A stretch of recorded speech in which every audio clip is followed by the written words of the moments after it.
One thing I've been missing with the vault door since I installed it a millennia ago is I don't actually have an automatic door closing arm. So well, it's not installed, but it's going to be soon. So we're going to work on that shortly, and then it'll be part of a bigger vault door video down the road as the project gets more completed, or maybe we'll start releasing segments of it in stages. I have a lot of footage about it back when this room was still unpainted, which was a while ago. Anyway, so that's gonna happen. It's gonna happen soon. It's gonna be awesome. So that's one of those crazy cool things I've been working on. The other thing I did recently is I've been having some issues with the server cabinet, where the EX4200 that I installed, which is a really nice switch, it's sitting at the top of the cabinet, but it's got front to back airflow, which means it runs from the front of the switch to the back of the switch, and it's been dumping hot air to the front of the cabinet, which is where all of the intakes are for all of the servers. Now I do have some fans on the top of the cabinet that pull air out the top, but that doesn't always work very well. So I found some panels that go and get installed on the front of in all the empty spaces in the front of the cabinet, and I went ahead and filled in all the spots on the front of the cabinet, hoping that would cause the hot air to kind of get trapped inside there and then get dumped out the ceiling of the cabinet, and then get tossed out elsewhere. And that way the front of the cabinet is just intake, and then it dumps it all out the back, and then that thing can hopefully just remove the air like a chimney, which would be awesome. So we're going to leave that the way it is now. I've got those installed, so we're going to leave that way, and that's going to be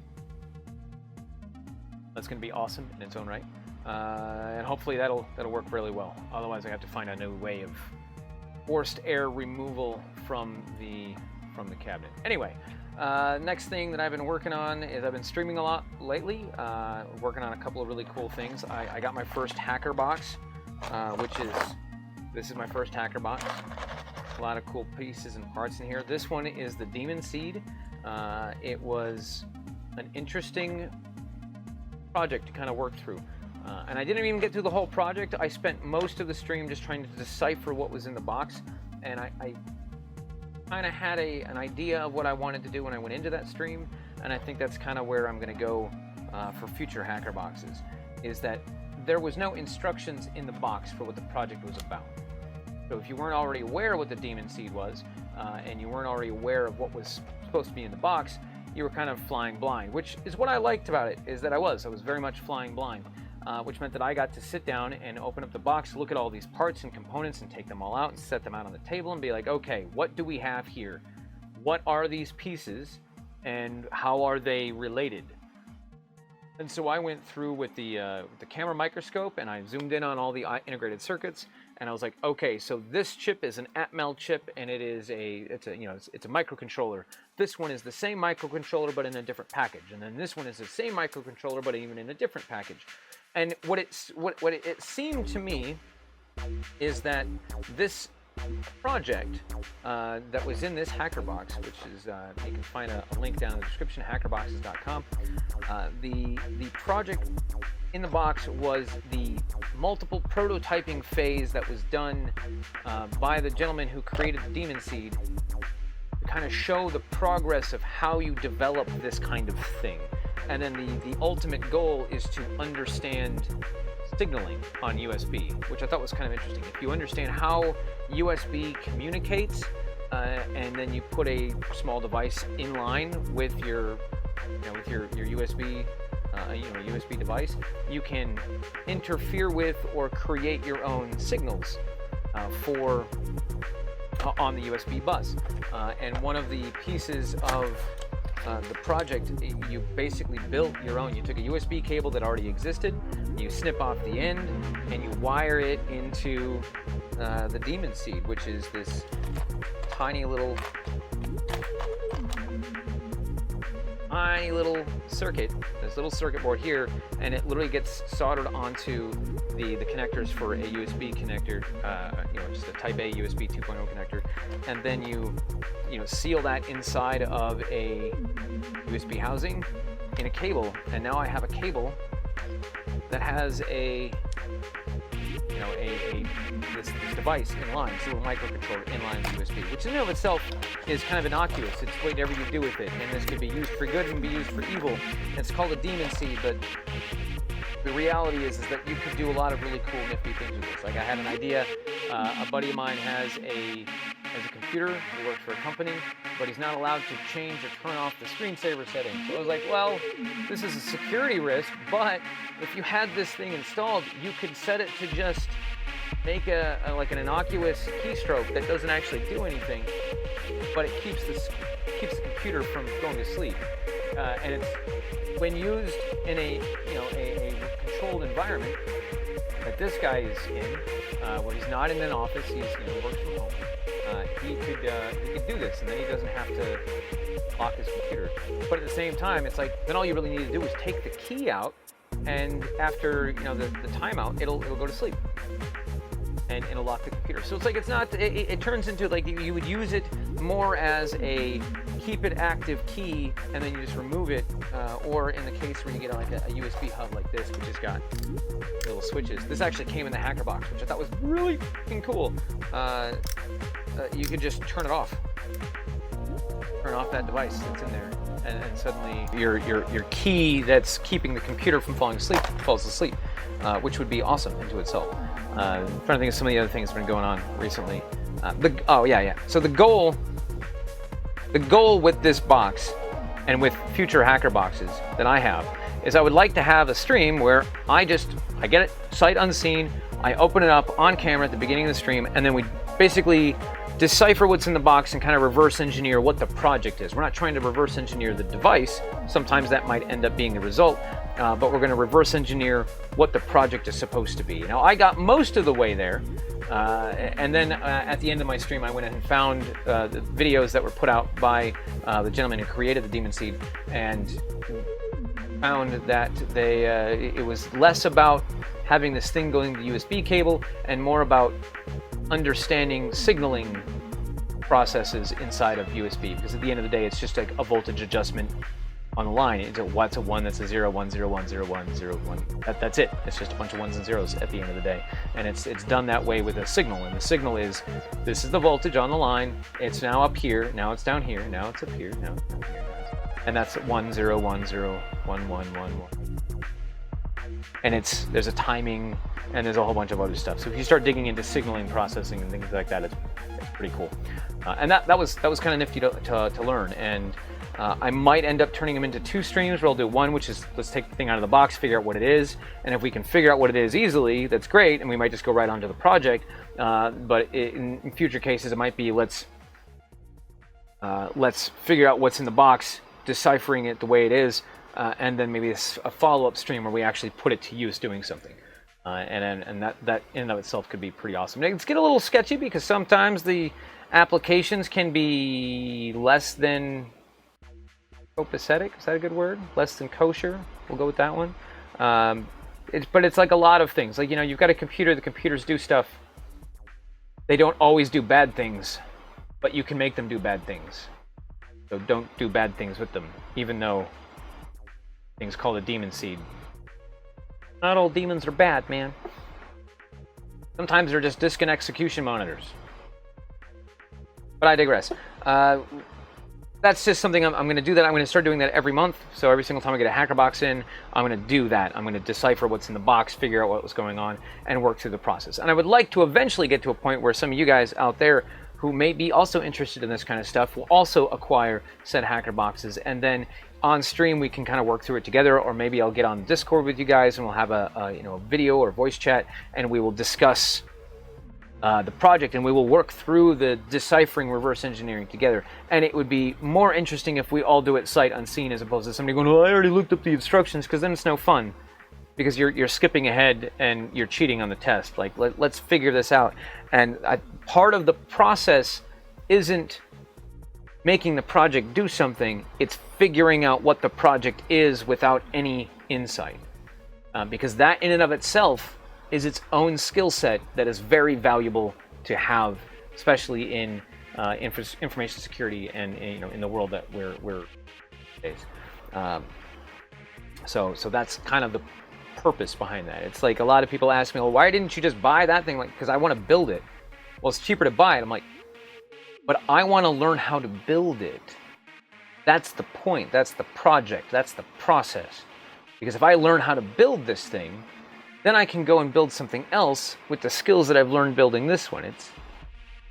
There's more than just, like, if there is a lot of stuff I could have built this. In order to build this, I would need a whole level of machining, some screws, some grease. I'm going to need a CNC to carve this thing out of something. And while that would be really awesome, it is not vital, but I would totally do that. Like, if I had access to all of that stuff, and I designed a CAD drawing for the vault door, maybe down the road I'll do that anyway, make my own door closer, just because I can. But when you look at the fact that this is one solid piece of aluminum, which is the only nice part, is that it is aluminum, and then there's pieces of this that kind of go together, and then there's some hydraulic bits here that you'd have to learn about. And all of that would be really awesome to figure out how to manufacture this kind of thing yourself. It would cost probably $500, where this thing costs less than $50. But it would be cool. But down the road, that's definitely something I'd like to do. Like, that's part of the reason why I need to finish building the smelter. That's why I'm doing some of the plant growing projects in the back, in the back vault out the Hobbit door, and some other fun things that I build and do. Is that it's one thing to just buy it and use it. It's another thing to build it and use it. Because if it breaks, or if there's something that goes wrong with it, you know how to fix it. And I still think that's a very valuable skill to have, is to know how things work and how they take them apart and put them back together. It's like I watch Louis Rossmann on YouTube, or I watch some of his Twitch streams, and when you look at the fact that he's taken a skill and he's talking about it, it's like he gets if he had a Mac, if he was a Mac owner, which I think that's where it all started, and I've heard the story a couple of times, but think of it, if he's a person who had a problem, or he discovered there was a problem and proceeded to find a way to fix it, and then found a way to monetize that.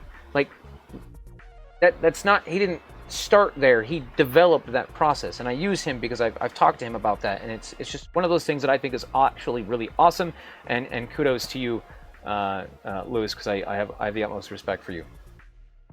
But anyway, down the road, that's kind of what I'm looking at with these. This is more of a learning experience and developing those skills, because if you get to a point where we can take this out, open it up, and you're like, yep, this is the process we go through to figure out what's in the box, and it gets really easy. We're going to be able to do that in 5 minutes, and we'll be able to go straight to the project. But we'll have that skill. Little anecdote for you guys. When I was back in the days, back again before in the dark times, when I was in high school, I had a buddy of mine who he was learning C programming, and he wrote a program that took a ASCII string and converted it to the ASCII character code. So he'd put in a string like "Hello, how are you today?" and it would output the number. And then the next stage that he did is he wrote this back into the program. So instead of just outputting the number, it outputted the number in binary. So he would get a string of ones and zeros. And it was just a small phrase or small saying, or he was making fun of somebody, making fun of me, making fun of somebody else that we were hanging out. And then he'd walk into our computer lab, and on the chalkboard, because we had chalkboards back in the Stone Ages, and he would just write out this ones and zeros. And it wasn't just the letters, like the spaces was a character, that it's an ASCII character. So he didn't put a space, he just wrote out ones and zeros, and the space was, it's 32, and it was on the board as 32. So you'd start to figure out how to decipher this. And I first looked at it, and I'm like, what did he do? I'm like, there's a repeating pattern in here, and like, okay, so if we break this down into this is, I'm doing this on paper, so nobody else can see me doing this, and I'm like, okay, so this is his code that he wrote on the board. Break it down into the eight decimal or eight binary digits. So that's 1 byte, which would be 1 alphanumeric character.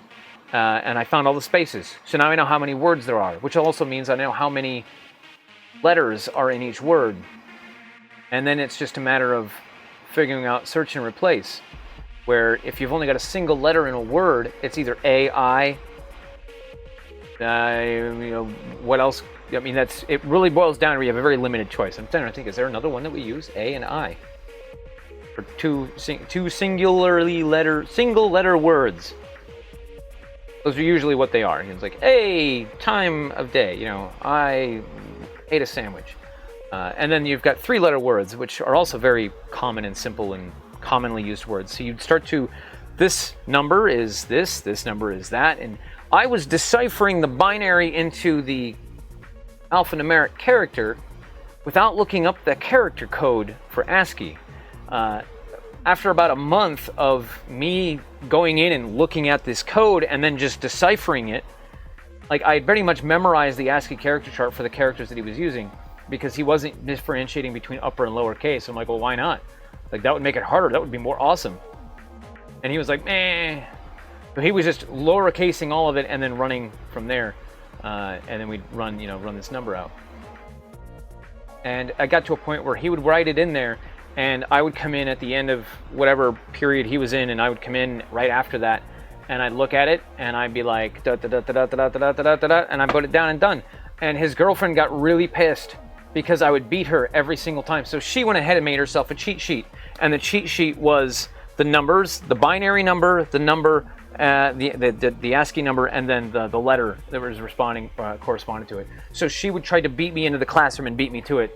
And then when she did that, he was like, well, now you've taken the fun out of it, and he stopped doing it. I was like, well, I was getting really good at that. And he goes, I know, she ruined it. I'm like, oh.